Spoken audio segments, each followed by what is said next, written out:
बंधुगण आपण प्रिय चैनल ओडिया ज्ञान मंदिर को स्वागत करुछु। आजिर एही वीडियो माध्यम आमे जानिबा जे पवित्र सुदशा व्रत काहेकि पालन करा जाए। एही वर्ष अर्थात वर्ष 2025 रे पवित्र सुदशा व्रत केउं दिन पड़ुछि ओ एहार शुभ समय केबे रहिछि। एही वर्ष नवविवाहित महिला माने व्रत करिवे ना नाही एवं 10 अंक सहित एही व्रतर कौन सामंजस्य रहिछि।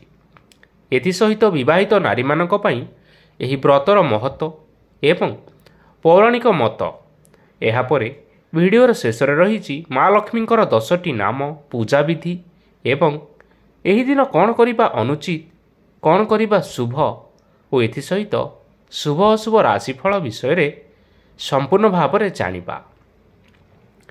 सुदशा व्रतर महत्व बंधुगण ओडिया संस्कृति रे ओषा व्रतर यथेष्ट गुरुत्व रही। ओडिशा रे पालित हेउथिबा विभिन्न व्रत मध्यरे सुदशा व्रत अन्यतम।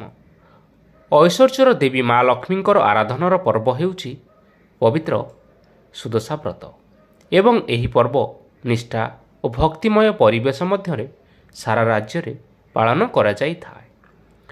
जदि कोनोसी मासर शुक्लपक्ष दशमी तिथि गुरुवार दिन पड़ी थाए तेबे सेही गुरुवार दिन सुदशा व्रत करा जाई थाए। जदि एही दिन विवाह तिथि रही थाए तेबे एहाकू नुआ सुदशा व्रत बोली कुहा जाई थाए। अर्थात एही दिन नवविवाहित महिला माने प्रथम करी व्रत आरंभ करिथांती।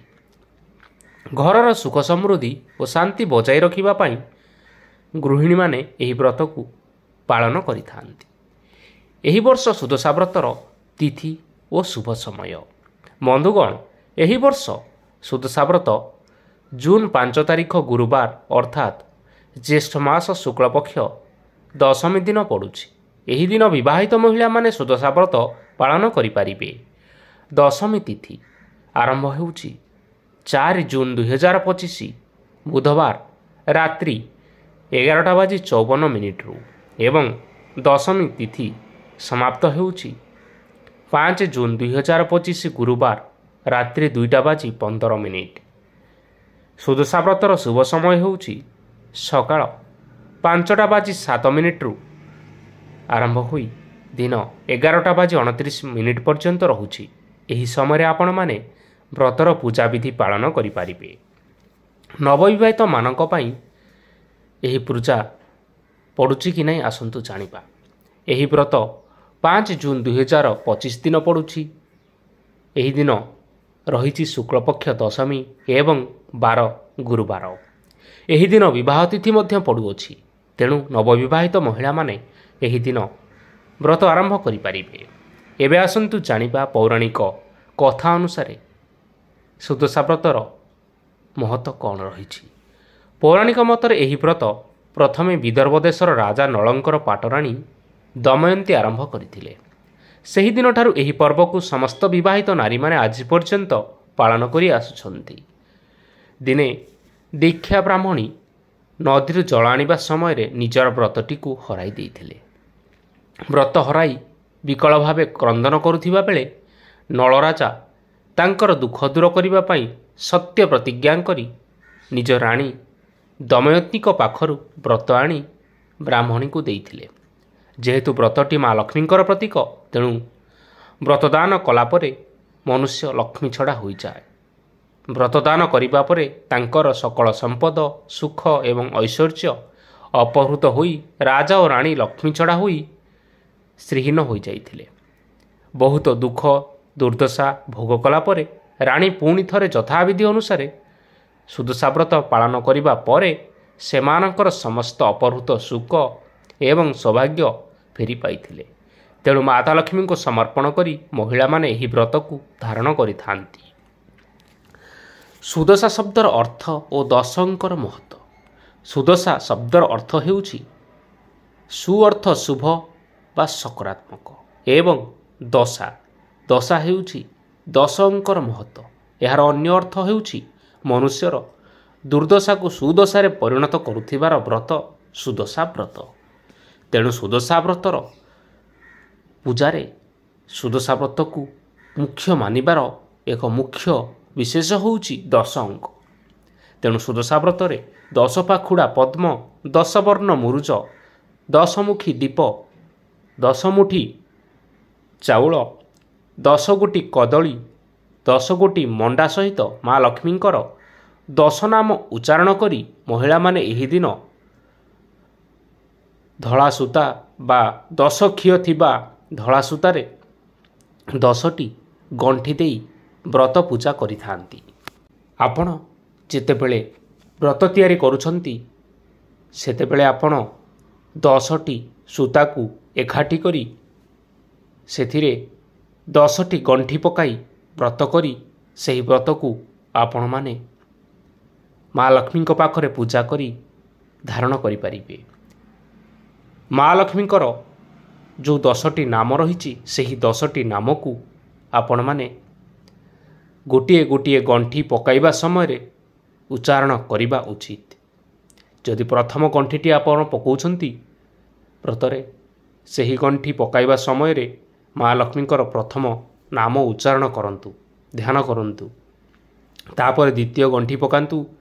ଦ୍ୱିତୀୟ ଗଣ୍ଠି ପକାଇଲା ବେଳେ ଦ୍ୱିତୀୟ ନାମ ଏହିପରି ଭାବରେ ତୃତୀୟ, ଚତୁର୍ଥ, ପଞ୍ଚମ, ଷଷ୍ଠ, ସପ୍ତମ, ଅଷ୍ଟମ ଏବଂ ନବମ ଓ ଦଶମ ଗଣ୍ଠି ପକାଇ ମା ଲକ୍ଷ୍ମୀଙ୍କର 10ଟି ନାମକୁ ଆପଣମାନେ ଉଚ୍ଚାରଣ କରନ୍ତୁ ଏବଂ ସେହି ବ୍ରତକୁ ପୂଜା କରି ଆପଣମାନେ ଧାରଣ କରନ୍ତୁ। ଏବେ ଆସନ୍ତୁ ଜାଣିବା ମା ଲକ୍ଷ୍ମୀଙ୍କର 10ଟି ନାମ କ'ଣ ରହିଛି। ବ୍ରତରେ ଯେତେବେଳେ ଆପଣ 10ଟି ଗଣ୍ଠି ଦେବା ସମୟରେ ମା ଲକ୍ଷ୍ମୀଙ୍କର ନାମ ନେଉଛନ୍ତି, ଏହି 10ଟି ନାମ ଉଚ୍ଚାରଣ କରିବା ଉଚିତ। ସେଗୁଡ଼ିକ ହେଉଛି ଲକ୍ଷ୍ମୀ ନାରାୟଣୀ, କମଳିନୀ, ଶ୍ରୀହରି ହରପ୍ରିୟା, ପଦ୍ମାଳୟା, କମଳା, ଚଞ୍ଚଳା, ବିଘ୍ନେଶ୍ୱରୀ, ସିନ୍ଦୁର ଦୁଲଣୀ, ଦୁର୍ଗତି ନାଶିନୀ ଏବଂ ବିଷ୍ଣୁ ପାଟରାଣୀ। ଏବେ ଆସନ୍ତୁ ଜାଣିବା ସୁଦଶା ବ୍ରତର ପୂଜାବିଧି ବା ଆପଣମାନେ ଯଦି ସୁଦଶା ବ୍ରତ କରୁଛନ୍ତି କେମିତି ଏହି ବ୍ରତକୁ କରିବେ ବା ଏହି ବ୍ରତର ପୂଜାବିଧି ପାଳନ କରିବେ, ସେହିସବୁ ବିଷୟରେ ଆସନ୍ତୁ ଜାଣିନେବା। ଏହି ସୁଦଶା ବ୍ରତ ଦିନ ଆପଣମାନେ ଆପଣଙ୍କ ଘରକୁ ପରିଷ୍କାର ପରିଚ୍ଛନ୍ନ କରି ରଖନ୍ତୁ। ଏହା ବ୍ୟତୀତ ଘରକୁ ଭୁଲରେ ମଧ୍ୟ ଅନ୍ଧାର କରି ରଖନ୍ତୁ ନାହିଁ। ଯଦି ଆପଣ ପାରୁଛନ୍ତି ଗୋବର ପାଣିରେ ଘରକୁ ପବିତ୍ର କରିନିଅନ୍ତୁ। ଏହି ଦିନ ଆପଣମାନେ ସୂର୍ଯ୍ୟୋଦୟ ପୂର୍ବରୁ ଶଯ୍ୟାତ୍ୟାଗ ନିଶ୍ଚିନ୍ତ କରନ୍ତୁ। ସୁଦଶା ବ୍ରତ ପୂଜାରେ ମା ଲକ୍ଷ୍ମୀଙ୍କ ପାଖରେ 3 ବେଳାର ଭୋଗ ଲଗାଇ ଯାଇଥାଏ। ପ୍ରଭାତ ବା ସକାଳ ସମୟରେ 10 ପ୍ରକାରର ଫଳ ଓ 10ଟି ଛେନାର ଭୋଗ ଲଗାଯାଇଥାଏ। ମଧ୍ୟାହ୍ନ ସମୟରେ 10ଟି ମଣ୍ଡା ପିଠାର ଭୋଗ ଲଗାଯାଇଥାଏ ଏବଂ ସନ୍ଧ୍ୟା ସମୟରେ 10ଟି ଛେନାପଣାର ଭୋଗ ଲଗାଯାଇଥାଏ। ଗୁରୁତ୍ୱପୂର୍ଣ୍ଣ କଥା ହେଉଛି ମା ଲକ୍ଷ୍ମୀଙ୍କ ପାଖରେ ଯେଉଁ ସବୁ ଭୋଗକୁ ଲଗାଇବେ ସେହି ଭୋଗକୁ ନିଜର ପରିବାର ଲୋକଙ୍କ ଛଡ଼ା ଅନ୍ୟ କେଉଁ ଲୋକଙ୍କୁ ବାଣ୍ଟିବେ ନାହିଁ, ନଚେତ୍ ଆପଣମାନେ ଲକ୍ଷ୍ମୀ ଛଡ଼ା ହୋଇଯିବେ। ସୁଦଶା ବ୍ରତର ପୂଜା ବ୍ରହ୍ମ ମୁହୂର୍ତ୍ତରେ ଆରମ୍ଭ କରିବା ଅତ୍ୟନ୍ତ ଶୁଭ ହୋଇଥାଏ। କାରଣ ଏହାର ମାନ୍ୟତା ରହିଛି ଯେ ସେହି ସମୟରେ ମା ଲକ୍ଷ୍ମୀଙ୍କ ବା ଏହି ଯେଉଁ ପ୍ରଭାତ ସମୟ, ଏହି ପ୍ରଭାତ ସମୟରେ ମା ଲକ୍ଷ୍ମୀ ମନ୍ଦିରରୁ ବାହାରି ନିଜ ଭକ୍ତମାନଙ୍କ ଘରକୁ ବୁଲିବା ପାଇଁ ଆସିଥାନ୍ତି। ତେଣୁ ସୂର୍ଯ୍ୟୋଦୟ ହେବା ପୂର୍ବରୁ ଆପଣମାନେ ଶଯ୍ୟା ତ୍ୟାଗ କରି ହଳଦୀ ଲଗାଇ ନିଶ୍ଚିନ୍ତ ସ୍ନାନ କରିବେ ଓ ଧଳା, ନାଲି ବା ହଳଦୀ ରଙ୍ଗର ଶାଢ଼ୀ ପିନ୍ଧି ସୁଦଶା ବ୍ରତ ପୂଜା ଆରମ୍ଭ କରିବେ। ଏହା ସହିତ ମଥାରେ ସିନ୍ଦୁର ଓ ପାଦରେ ଅଳତା ଲଗାଇବା ପାଇଁ କେବେ ବି ଭୁଲିବେ ନାହିଁ। ଏବେ ଆସନ୍ତୁ ଜାଣିବା ଯଦି ଆପଣମାନେ ସୁଦଶା ବ୍ରତ ପାଳନ କରୁଛନ୍ତି ଏହି ଦିନ ସବୁ କ'ଣ କରିବେ ବା କ'ଣ ସବୁ କରିବେ ନାହିଁ ତାହା ବିଷୟରେ। ପ୍ରଥମେ ଜାଣିବା ଏହି ଦିନ କ'ଣ ସବୁ କରିବେ ବା କରିବେ ନାହିଁ। ଗୁରୁବାର ସୁଦଶା ବ୍ରତ ଦିନ ବିଳମ୍ବ ପର୍ଯ୍ୟନ୍ତ ଶୋଇ ରହନ୍ତୁ ନାହିଁ। ଏହି ଦିନ ସକାଳୁ ଉଠି ପ୍ରଥମେ ଘରଦ୍ୱାର ସଫା କରିବା ଆବଶ୍ୟକ। ସକାଳେ ଉଠିବା ପରେ ବାସି ବିଛଣା ପଡ଼ିଥିବା ଅବସ୍ଥାରେ ପୂଜା ଓ ବ୍ରତ କରନ୍ତୁ ନାହିଁ। ପ୍ରଥମେ ବାସି ବିଛଣା ଉଠାଇ ଘରକୁ ଝାଡ଼ୁ କରନ୍ତୁ। ପରେ ଘର ପୋଛିବା ପରେ ହଳଦୀ ଲଗାଇ ସ୍ନାନ କରି ମା ଲକ୍ଷ୍ମୀଙ୍କର ପୂଜା ଆରମ୍ଭ କରନ୍ତୁ। ଗୁରୁବାର ସୁଦଶା ବ୍ରତ ଦିନ ପ୍ରଥମେ ତୁଳସୀ ଚଉରା ନିକଟରେ ମା ବୃନ୍ଦାବତୀଙ୍କୁ ପୂଜା କରିବା ପରେ ଯାଇ ଠାକୁର ଘରେ ମା ଲକ୍ଷ୍ମୀଙ୍କର ପୂଜା କରିବେ। ଗୁରୁବାର ଓ ସୁଦଶା ବ୍ରତ ବୃହସ୍ପତିଙ୍କୁ ସମର୍ପିତ ହୋଇଥିବାରୁ ଦେବଗୁରୁଙ୍କର ପ୍ରିୟ ହଳଦିଆ ରଙ୍ଗର ବସ୍ତ୍ର ପରିଧାନ କରନ୍ତୁ। ଭଗବାନ ବିଷ୍ଣୁଙ୍କୁ ମଧ୍ୟ ହଳଦିଆ ରଙ୍ଗର ଜିନିଷ ପସନ୍ଦ, ତେଣୁ ଭଗବାନ ବିଷ୍ଣୁଙ୍କୁ ହଳଦିଆ ଫୁଲ ବା ପୁଷ୍ପ ଅର୍ପଣ କରନ୍ତୁ। ହଳଦିଆ ରଙ୍ଗର ବସ୍ତୁ ଦାନ କରିବା ଶୁଭ ବୋଲି ମନାଯାଏ। ଏହି ଦିନ ଆପଣମାନେ ହଳଦୀ, ଚଣା, ଡାଲି କିମ୍ବା କଦଳୀ ଦାନ କରନ୍ତୁ। ଏହା ସହ ଏହି ଦିନ ବୃହସ୍ପତିଙ୍କର ମନ୍ତ୍ର 108 ଥର ଜପ କରନ୍ତୁ। ନିଶ୍ଚୟ ଶୁଭ ଫଳ ମିଳିବ।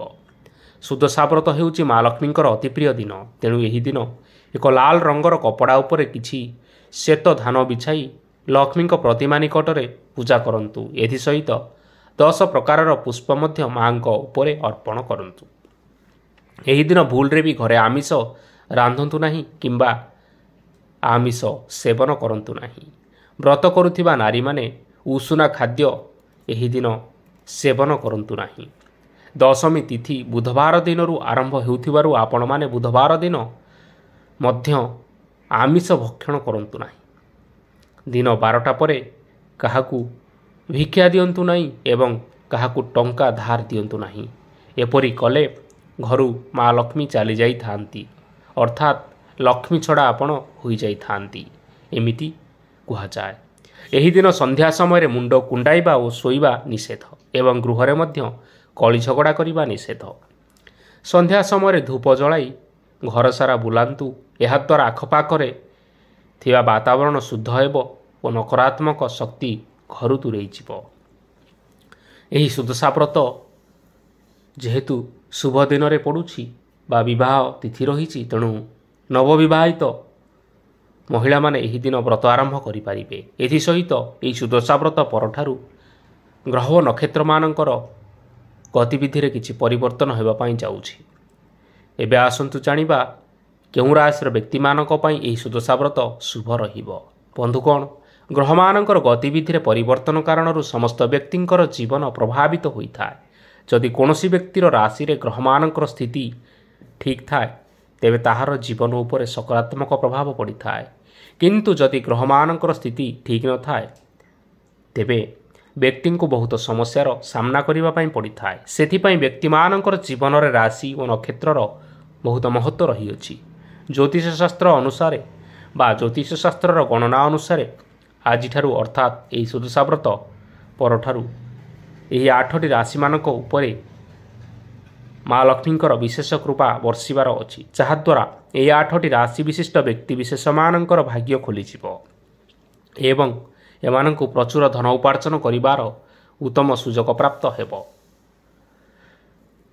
ଆସନ୍ତୁ ଜାଣିବା ସେହି ଭାଗ୍ୟଶାଳୀ ରାଶିମାନଙ୍କ ଉପରେ ମା ଲକ୍ଷ୍ମୀ କ'ଣ ସବୁ ପ୍ରଭାବ ପକାଇବା ପାଇଁ ଯାଉଛନ୍ତି। ବନ୍ଧୁଗଣ, ଏହି ରାଶିର ଲୋକମାନଙ୍କୁ ମା ଲକ୍ଷ୍ମୀଙ୍କ କୃପାରୁ ଭାଗ୍ୟର ପୂର୍ଣ୍ଣ ସହଯୋଗ ମିଳିବ।